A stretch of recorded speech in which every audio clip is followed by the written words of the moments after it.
Keri Hilson is sick and tired of y'all spreading the crazy narrative of her hating on Beyonce because she just came out to finally set the record straight. Keri Hilson's career has been on the rocks for a long time after she was accused of beefing with Beyonce. There were reports that Beyonce got mad at her for dissing her and ended her career over that. However, Keri is calling BS on this, saying that we had it all wrong this whole time. But that's not all, because she also exposed a major conspiracy against her, and it looks like Keri has been the victim in this whole story. So does this mean that Beyonce killed Keri's career for nothing? And why was Keri set up? Let's break this down. Alright, so Keri Hilson has officially had enough of the internet running wild with the tired old story about how she got blackballed by Beyonce. She finally popped out to clear the air, and let's just say she did not come to play. She recently sat down with the Breakfast Club for a rare tell-it-all type of interview, and she stirred the pot big time. It's been years since she addressed her alleged beef with Beyonce, and now that she has, the internet is in full meltdown mode. For ages, people have painted Keri as some bitter hater who randomly took shots at Beyonce out of jealousy. But during the interview, she made it very clear that that wasn't the case. And get this, she also said she didn't even write the song that caused all the drama. According to Keri, someone else penned those lyrics, and her team, specifically Polo Didon, pressured her into recording it even though she wasn't feeling it at all. It's a regret, but not in the way that people would think, because that's a song that I actually didn't write.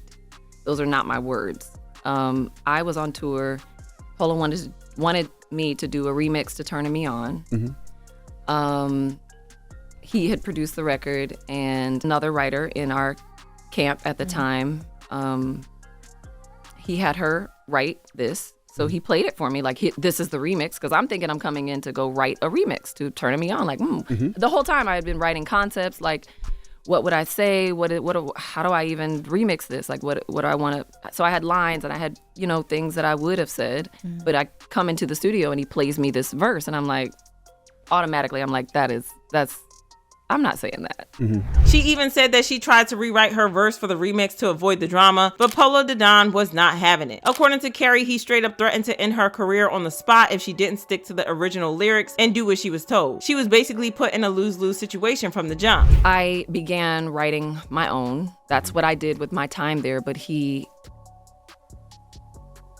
I want to be careful with the word I use. Mm-hmm.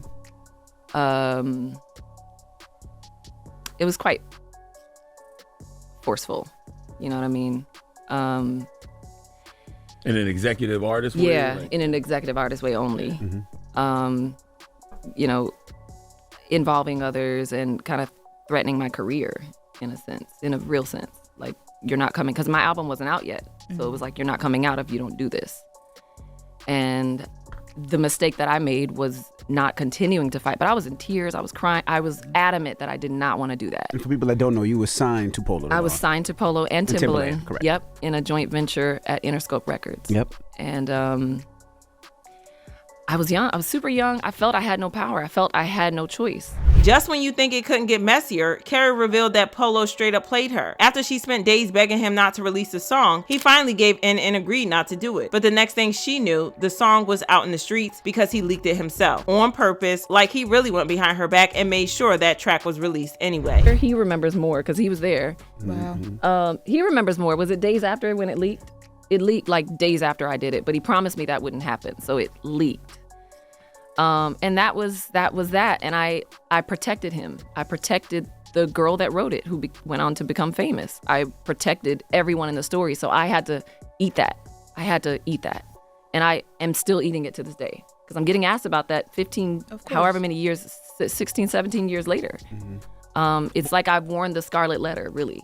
Have you His actions led to major drama, holding Keri's career back for a long time. Let's rewind to 2009, when all this drama really started. A remix of Keri Hilson's song Turning Me On mysteriously leaked online, and woo, things got messy fast. The track sparked instant controversy because fans were convinced Keri was throwing major shade at Beyonce, even though she never actually said her name. But that didn't stop the Beehive from connecting the dots. One line in particular had folks shocked, and the line said, "Your vision's cloudy if you think that you're the best. You can dance, she can sing, but she needs to move it to the left." Yeah, that to the left part, Beehive took that personally. Fans immediately saw it as a jab at Irreplaceable, and from that moment on, the narrative was set. Keri had beef with Queen Bee, and the internet never let her live it down. The backlash was instant and brutal. Beyonce's fan base came for Keri with full force, and what started as a leaked remix quickly spiraled into a full-blown scandal. That one line basically kicked off a long stretch of drama and industry fallout that followed Keri for years. Her reputation took a serious serious hit, and the whole situation ended up defining a huge part of her career. Then in 2011, Keri casually stirred the pot again at the Soul Train Music Awards, and it didn't take long for the drama to heat up. She was handed a copy of Juicy magazine featuring Beyonce and Jay-Z on the cover, and instead of smiling and posing with it like a good sport, Keri flat out refused. It was a small moment, but it definitely made waves, and fans quickly assumed the beef was still alive and kicking. The timing didn't help either, and it only reignited the narrative that Keri was still holding on to some kind of grudge. You wanna hold the magazine?